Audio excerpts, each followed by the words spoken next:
In today's video, we're going to review the Hasselblad X1D Mark II.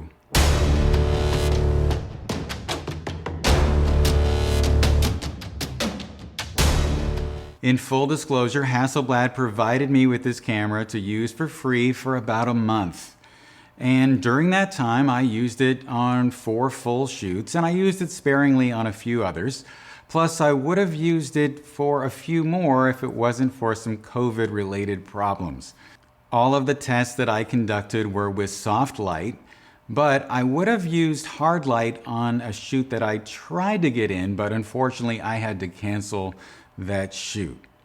Now, overall, I hate to say it, but originally I did not like this camera. The autofocus system is slow, the EVF isn't great, the blackout time is a little long, and the software is, well, a little clunky. But the more I used the camera and the more that I looked at the images in the computer, the more I liked it.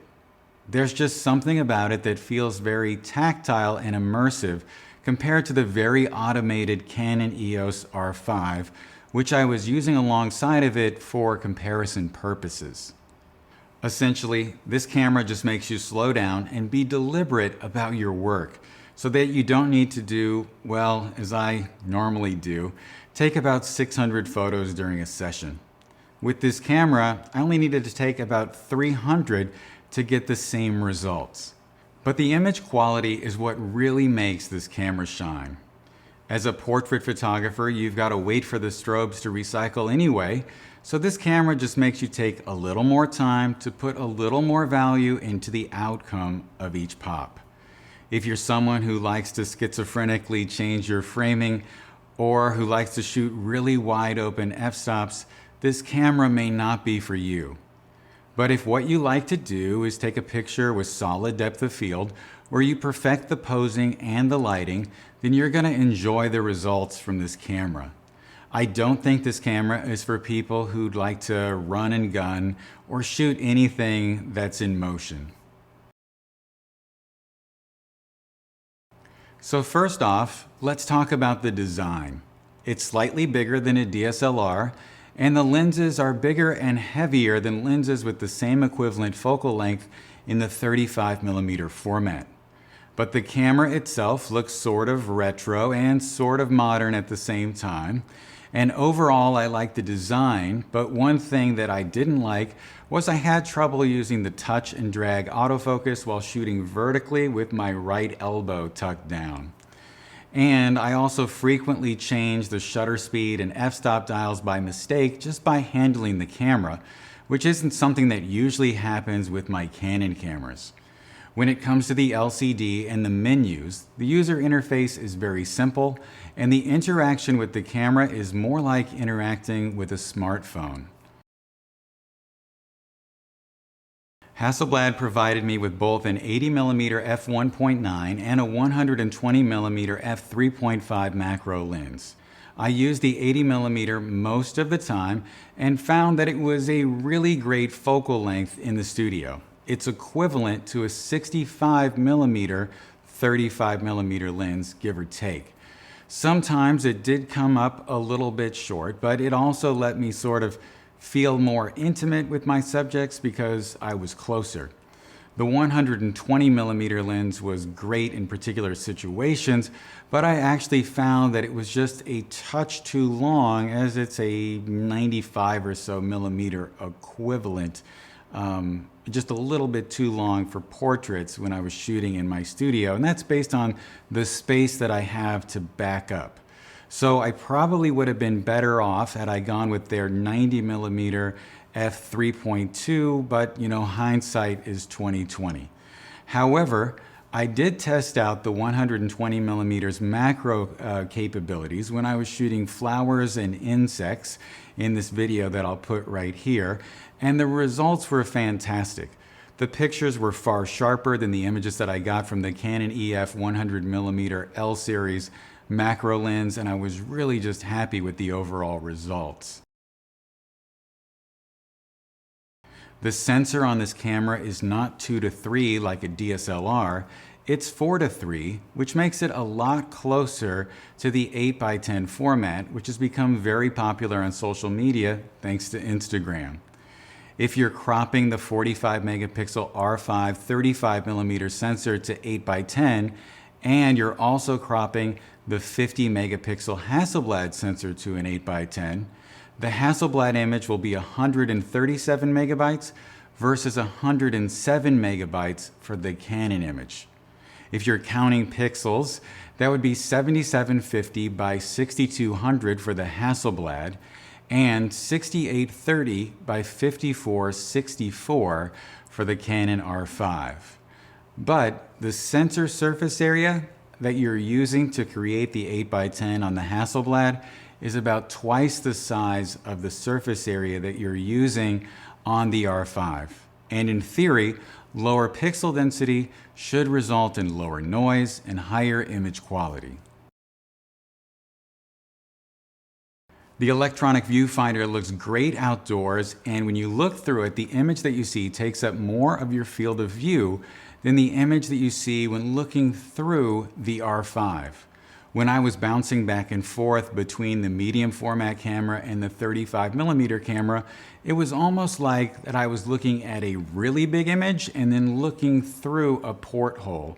So I really preferred the experience that I had with the X1D Mark II. But when I went indoors and I was shooting in the studio, the electronic viewfinder became really noisy, and so I really hope that they're able to improve this when they make the Mark III, provided they make one. I think that it uses contrast-based autofocus, and you're going to hear a little bit of sound coming from the lens, and you just have to be patient as it moves in and gets the job done, but overall it's pretty accurate as long as you give it time. You can also switch over to manual focus, and then the camera will provide you with focus peaking, which just puts a colored outline around the contrast areas in your frame. But when I was shooting at around f8, this felt overly generous, and I had to get used to things turning orange and then bright orange when they were really in focus. On my last shoot, I spent half of the time in manual and half of the time in autofocus, and I didn't see a great difference in the outcome. However, when I was using the camera in manual, I really felt more connected and present, as it was just really a nice tactile experience to be responsible for the focus. But many photographers may find this frustrating overall because there isn't face and eye detection like we're used to in most modern cameras.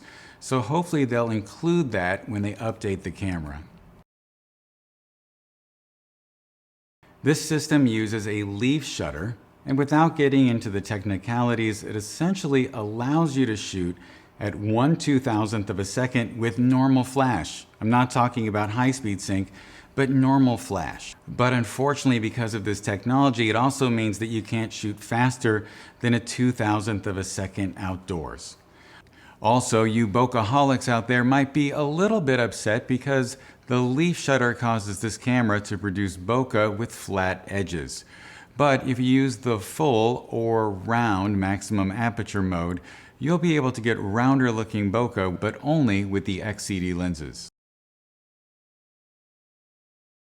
Once you press the shutter, there's somewhat of a significant blackout time, and it takes about half a second for things to open up again. And if you're leaning on the shutter shooting a series of images, it stays blacked out the entire time. However, having this blackout time does mean that you really aren't losing anything if you turn on a 0.5 second automatic NEVF image review. Seeing every picture that you take can sort of help you refine your compositions or make sure that your lights are firing. Now there's one thing about this camera that's very different than every other camera that you've probably used, and that's that the Hasselblad captures images in 16-bit color. And this was very evident in a shoot I did with flowers, as it recorded very subtle gradations in color. I didn't particularly notice a difference while shooting portraits when shooting side to side with the R5. Once the photo shoots were over, I chose to edit the images first in Hasselblad's very own editing program called Phocus. Now this sort of came at an odd time for me, as I've used Lightroom for several years and I just decided to switch over to Capture One. However, Capture One does not support the RAW files from the Hasselblad camera. I was reading that you'll get the best results from the files if you process them in Phocus, so I decided to do so rather than using Lightroom. Culling through Phocus can be a little bit clunky, and unfortunately, you can't get 3 images up on the screen at the same time to compare. You can only look at 2 of them or too many of them. I tried using their mobile app to cull as well, and the connection frequently dropped and I had to start over from the beginning of the folder each time and try to figure out where I left off. I did try editing a few of the images in Lightroom and the results were very good. But I can't say that I had enough experience to assess whether or not the images were better from the Adobe app or from Phocus. So I just went along with the common wisdom that's out there. But if you're used to using Lightroom, you're going to want to give it a try and see what you think, because maybe you won't need to switch over to Phocus. One of the great things about Phocus is that you're able to calibrate the sensor with an x-rite color checker directly within the software, without needing to switch over to x-rite software or to restart Phocus, which is something that commonly happens when you're doing it in Capture One. However, I found that the factory profile for the camera that's inside of Phocus tended to produce better skin tones overall. I also found that their standard processing flavor or formula, if you will, produce colors that are similar to what you would expect to see from an Annie Leibovitz shoot, but I found that their nature setting produced better skin tones overall. Now maybe standard and the custom profile are more forensically accurate, but I don't think that they produced aesthetically better colors. It does appear that the Hasselblad software does not apply any noise reduction to your images by default, and this will be quite apparent if you zoom in.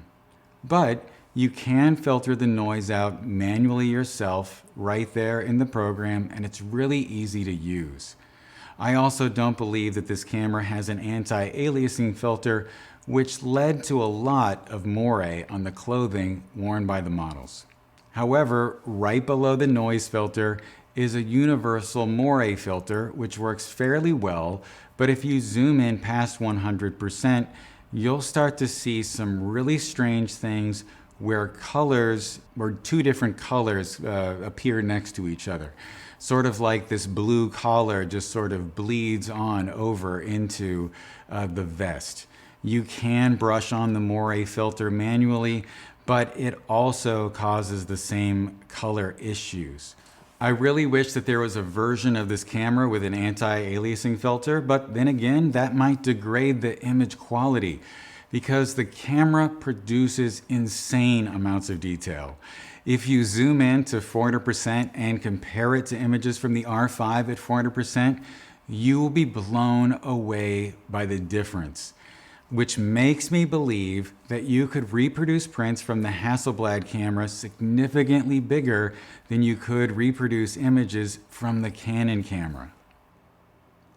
Now, I don't mean to go in on this too deep, but I know that some of my super Canon fans out there are going to try to say that my results are invalid because I didn't use an RF lens, and therefore I shouldn't even have done this comparison. It's just silly.